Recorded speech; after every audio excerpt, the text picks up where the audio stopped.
Okay guys, we're on to composite inverse functions.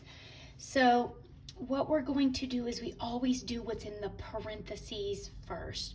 So in this case, we have an inverse on the inside of the parentheses and a normal trig function on the outside of the parentheses. So we're going to focus on the sine inverse of 2 square root of 6 over 9. So we don't even worry about the secant yet. So what we're going to do is we're going to draw where this angle is. So where is our angle? 2 square root of 6 over 9. Well, we have a positive sine inverse. So all our positive inverses go in quadrant 1. We're going to draw the triangle. It's opposite over hypotenuse. We have 2 square root of 6 and we have 9. So what we're going to do is we're going to have to calculate this other side of our triangle. If I use my Pythagorean theorem, which I did write down here in this blue, my other side is going to be the square root of 57. So now I have this angle theta. Where is my sine inverse 2 square root of 6 over 9? At this angle theta. So I replace what's in parentheses with the theta and I say, well, okay, well, now what's the secant of theta? So secant is the hypotenuse over the adjacent side. So it's 9 over the square root of 57. In this problem, sorry I got a little messy here, they rationalized the denominator. So they multiplied by the square root of 57 over the square root of 57 because it will simplify, believe it or not. So when I multiply by the square root of 57 over the square root of 57, I get 9 square root of 57 over 57, and this 9 and this 57 are both divisible by a common number. So it becomes, they're both divisible by 3. So this is supposed to be 19. So it becomes 3 square root of 57 over 19.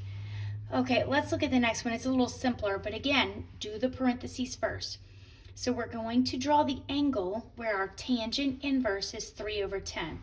It's positive, we go to quadrant 1. Tangent is opposite over adjacent.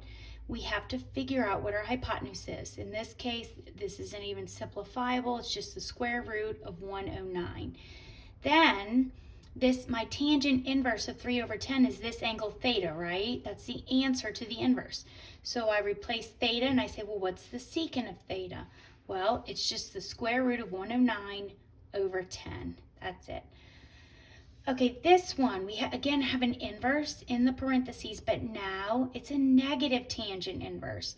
So where's our negative tangent defined? Quadrant 4. So we are going to draw it, our angle theta. This is going to be the negative square root of 3 over 1. This is actually a known triangle, right? This should be negative 60 degrees. But if you don't know that, it doesn't matter. Draw the triangle. Figure out that this side is going to be 2 because we have this side squared plus this side squared equals 4. Square root of 4 is 2. So then we just take the sine of this angle. The sine is going to be opposite over the hypotenuse, negative square root of 3 over 2. Okay, this one, now we're going to go opposite. We have an actual angle in the innermost parentheses and then the inverse on the outside. So we're still going to do the parentheses first. These are the ones where you end up drawing 2 triangles. So we are going to go to negative 5 pi over 4. It's a normal trig function. We go to the angle they tell us. So here is negative 5 pi over 4. We end up here in quadrant 2. I draw my triangle and I take the sine of 5 pi over 4, which turns out to be 1 over the square root of 2. So now that I have what my sine of negative 5 pi over 4 is, I just replace the entire parentheses with 1 over the square root of 2. So now I just focus on this. Cosine inverse 1 over the square root of 2.